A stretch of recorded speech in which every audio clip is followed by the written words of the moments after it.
កម្លាំងកងរាជអាវុធហត្ថរាជធានីភ្នំពេញចុះអន្តរាគមន៍ឃាត់ខ្លួនជនសង្ស័យជាប្តីដែលធ្វើសកម្មភាពបង្ខាំងនិងគំរាមសម្លាប់ប្រពន្ធរបស់ខ្លួនកម្លាំងកងរាជអាវុធហត្ថរាជធានីភ្នំពេញក្នុងខណ្ឌមានជ័យបានចុះអន្តរាគមន៍ឃាត់ខ្លួនជនសង្ស័យម្នាក់ករណីហិង្សាក្នុងគ្រួសារបន្ទាប់ពីទទួលបានបណ្ដឹងពីជនរងគ្រោះជាប្រពន្ធតាមរយៈទូរស័ព្ទអន្តរាគមន៍បន្ទាន់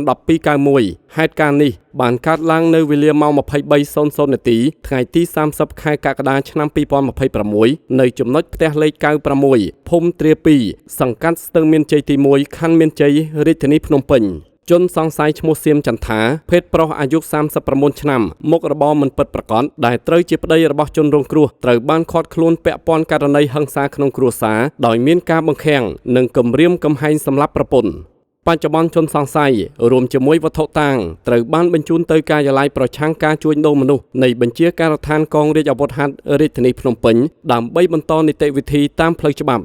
ករណីនេះជាការរំលឹកដល់សាធារណជនអំពីសារៈសំខាន់នៃការប្រយុទ្ធប្រឆាំងអំពើហិង្សាក្នុងគ្រួសារនិងការលើកកម្ពស់សុវត្ថិភាពសង្គម